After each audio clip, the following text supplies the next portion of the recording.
Cool. So yeah, walk me through then how, when you're thinking about um, building content, let's start on content, and we'll kind of move into building the community. But when building content, and I guess trying to create that online presence, how are you showing up in that way so that you can attract those high ticket clients? Yeah, so I would say, to give everybody some really practical tips around how to do this, just make sure that when you're creating content, you're not trying to overly educate. So a lot of the time in the online space, we hear that we've got to lead with value, that we've got to build content that educates. And my suggestion to you would be that if you're somebody that's showing up with lots of how-to content, that you might end up disempowering the high ticket buyer.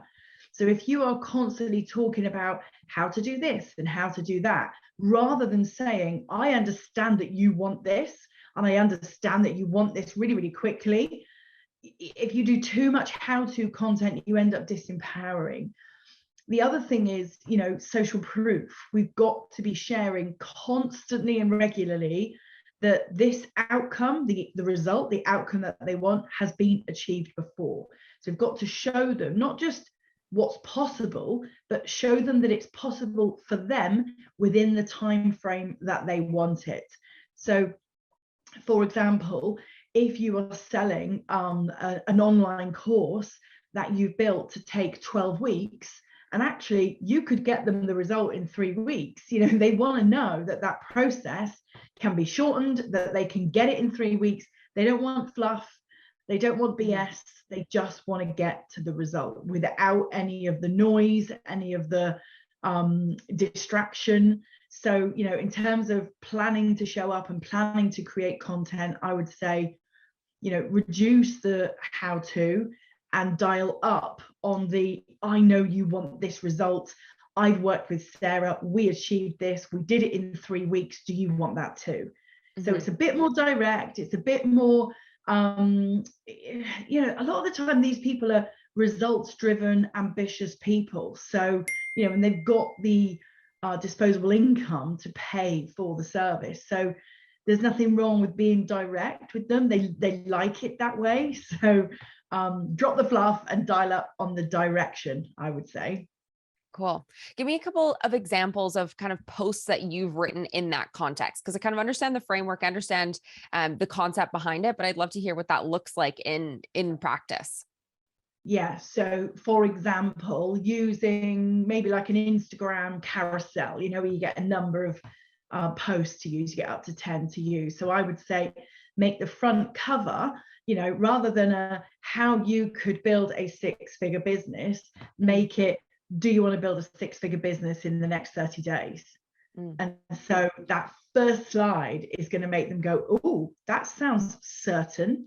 That sounds direct. It gives me a time frame to work on. Now, we all know you can't build 100K in 30 days, but they can make the decision to start, and so that first slide gets them to the point where they want to stop scrolling, they want to flick through. And so then what I would be doing on that second and third and fourth slide is I would be saying, do you want to start building your 100K business in the next 30 days, like Rebecca, who worked with me on her business model, and we were able to make 20K from her $200 investment? Do you want to get 12 calls booked in the diary in a 3-week period like Lauren? And this is coming off the tongue because these are posts I've written recently. Yeah. So it's very, very clear and succinct and direct that this result is up for grabs if they're prepared to trust themselves, because the high ticket buyer, they already trust themselves. So as long as you show them that you can be trusted too, and the result can be trusted, then you can drive these people into your DMs and towards your call booking link much, much more quickly than you can a lower ticket buyer. Okay, interesting.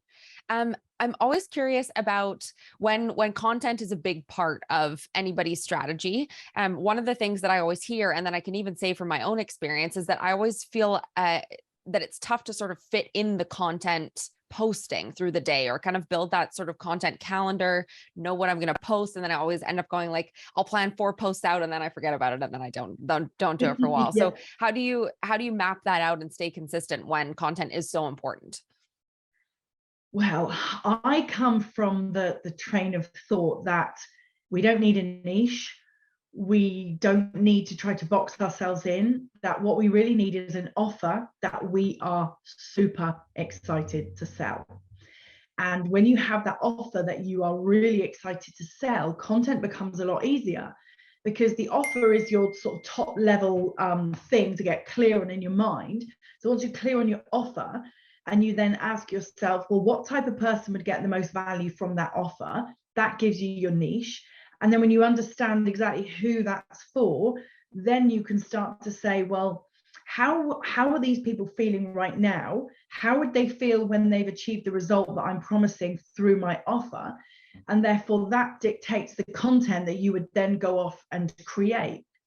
So within that offer that you want to sell, you'd be asking yourself, who have I created a great result with?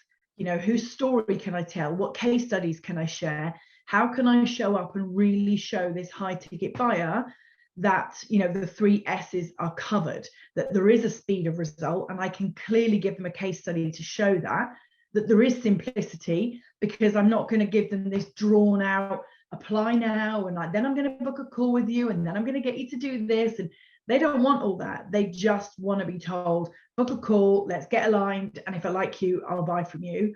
And then there's the security, the 3rd S, which again comes back to that social proof, and you showing up with the energy of certainty, with the energy of confidence, and of, I can get you this result. The only way you're not going to get the result is if you don't do the work, because I know this process works. So when it comes to content, I'm not somebody that would ever suggest to a client or anybody in my audience to spend weeks building out a content plan, because sometimes you want to feel called to sell a certain offer, and that means your content would change. And I think a lot of the time, I don't know if you feel this, Sarah, but a lot of the time in the online space, we feel that we're on this like treadmill of, I've got to churn out the content, and I've got to post because I'm expected to. We don't have to post. Nobody's expecting it. If you want to sell your offer, then you need to post. But it's the sales strategy that drives the content strategy. And a lot of the time people get the content strategy sort of the wrong way around. They think that I've got to have this big content strategy. And then when I say, and what were you trying to sell in that week? And they're like, I don't really know. Like, oh, is that why there was no call to action? Yeah. So very much so, sales strategy always first, then content, not the other way around.